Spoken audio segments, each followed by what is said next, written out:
Hi friends, welcome to my channel. வீடியோக்குள்ள போறதுக்கு முன்னாடி மறக்காம வீடியோக்கு ஒரு லைக் கொடுத்துக்கோங்க. என்னோட சேனலை சப்ஸ்கிரைப் பண்ணிக்கோங்க. பக்கத்துல உள்ள பெல் ஐகானை கிளிக் பண்ணி ஆல் ஆப்ஷன் ஆன் பண்ணி வச்சுக்கோங்க. அப்பதான் நான் எப்பெல்லாம் வீடியோ போடுறேனோ உடனே உங்களுக்கு நோட்டிஃபிகேஷன் காட்டும். வாங்க இப்போ வீடியோக்குள்ள போலாம்.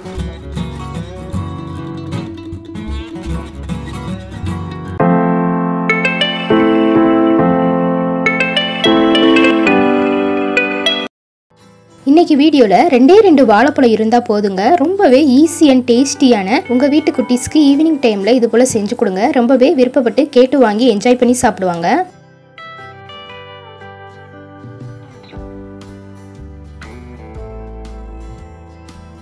என்னுடைய சேனல்ல cooking tips, easy and tasty and healthy recipes நிறையவே அப்லோட் பண்ணியிருக்கேன். மறக்காம செக் பண்ணி பாருங்க, உங்களுக்கு ரொம்பவே யூஸ்ஃபுல்லா இருக்கும். வீடியோக்குள்ள போறதுக்கு முன்னாடி மறக்காம வீடியோக்கு ஒரு லைக் கொடுத்துக்கோங்க. என்னுடைய சேனலை சப்ஸ்கிரைப் பண்ணிக்கோங்க. பக்கத்துல உள்ள பெல் ஐகானை கிளிக் பண்ணிக்கோங்க. வீடியோவை ஸ்கிப் பண்ணாம கடைசி வரைக்கும் முழுமையா பாருங்க. இப்போ வாங்க இந்த ரெசிபி எப்படி செய்யலாம்னு பார்க்கலாம். ஒரு பாத்திரத்துல தேவையான அளவு வாழைப்பழம் சேர்த்துக்கோங்க. நான் இன்னைக்கு 3 வாழைப்பழம் யூஸ் பண்ணியிருக்கேன். நீங்க எந்த வாழைப்பழம் வேணா யூஸ் பண்ணிக்கோங்க.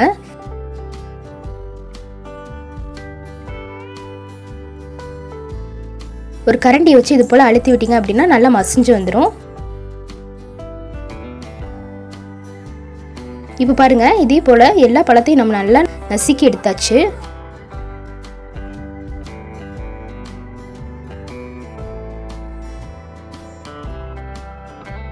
இப்போ இது கூடவே 1 கப் அளவுக்கு கோதுமை மாவு சேர்த்துக்கோங்க. 1 teaspoon baking powder, 1/2 teaspoon baking soda,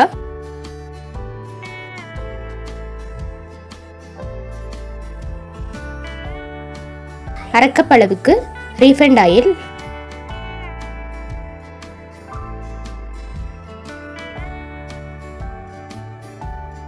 பாதாம், முந்திரி இது போல சின்ன சின்ன பீசஸா கட் பண்ணிட்டு சேர்த்துக்கோங்க. நீங்க தேவைப்பட்ட என்ன நட்ஸ் வேணா யூஸ் பண்ணிக்கோங்க. டேஸ்ட்டுக்காண்டி கொஞ்சமா சால்ட்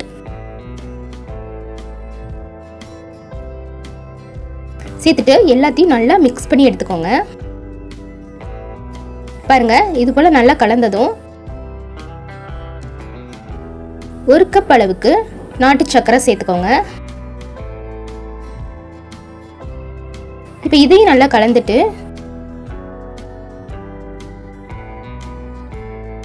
நான் இன்னைக்கு 3 வாழைப்பழத்துக்கு 2 முட்டை யூஸ் பண்ணியிருக்கேன்.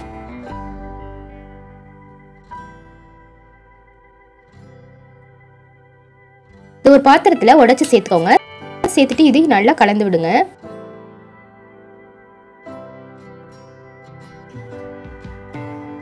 பாருங்க, இது போல நல்லா பபிள்ஸ் வர அளவுக்கு நல்லா கலந்து விடுங்க.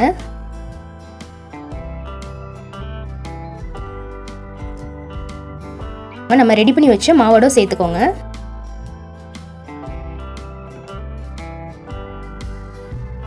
சேர்த்துட்டு இதையும் நல்லா கலந்து விடுங்க.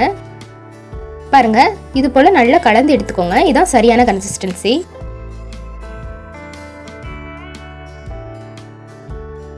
பாருங்க, இது போல மாவு நல்லா கலந்துட்டு இப்படி எடுத்து விடும்போது லேயர் லேயரா விழுகணும். ரொம்ப தண்ணியாவும் இல்லாம ரொம்ப கெட்டியாவும் இல்லாம இது போல நல்லா கலந்து எடுத்துக்கோங்க. அப்பதான் நம்மளுக்கு கேக்கு சீக்கிரம் வெந்து கிடைக்கும். நான் இன்னைக்கு டிஃபன் பாக்ஸ்ல தான் வேக வைக்க போறேன். ஒரு டிஃபன் பாக்ஸ்ல சுத்தி ஆயில் அப்ளை பண்ணிக்கோங்க. அப்படி இல்லைன்னா கோதுமை மாவு கூட தடவி விட்டுக்கோங்க.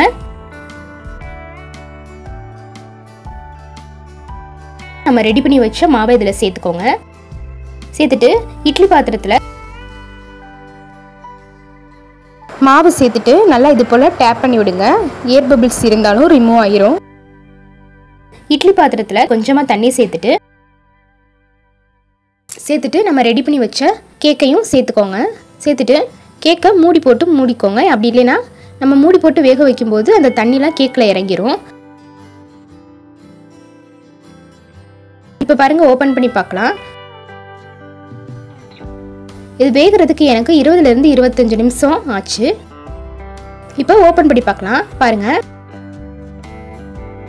நல்லா வெந்துருச்சு. ஒரு ஸ்பூனும் ஒரு கத்தியை வச்சு இது போல நடுவில் குத்தி பார்த்தீங்க அப்படின்னா கொஞ்சம் கூட மாவு ஒட்டாம வரணும். அப்பதான் வெந்துருச்சுன்னு அர்த்தம்.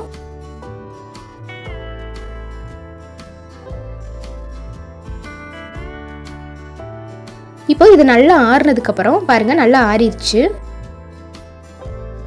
இப்போ கத்தியை வச்சு நல்ல ஓரங்கள் எல்லாத்தையும் நல்லா எடுத்து விட்டுக்கோங்க.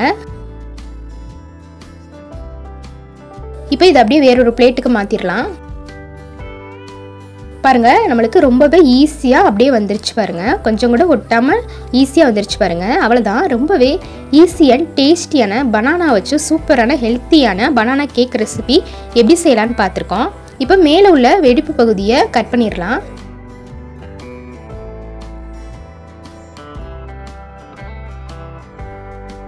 பாருங்கள் இதை அப்படியே நான் கட் பண்ணி எடுத்துகிட்டு வந்துட்டேன்.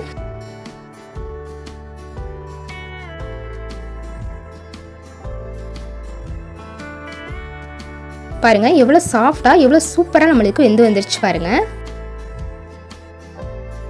வீட்டில் நம்ம அதிக அளவு வாழைப்பழம் வாங்கும்போது சம்டைம்ஸ் அது சீக்கிரமே பழுத்துரும்.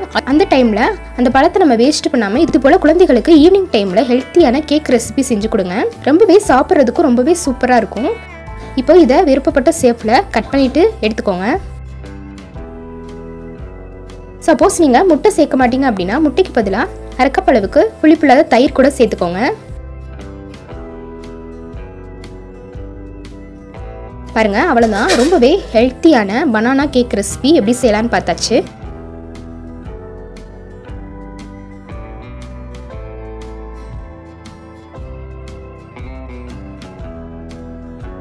பாருங்க கேக் நம்மளுக்கு எந்த அளவுக்கு சாஃப்டாக சூப்பராக வெந்து வந்திருக்கு பாருங்க.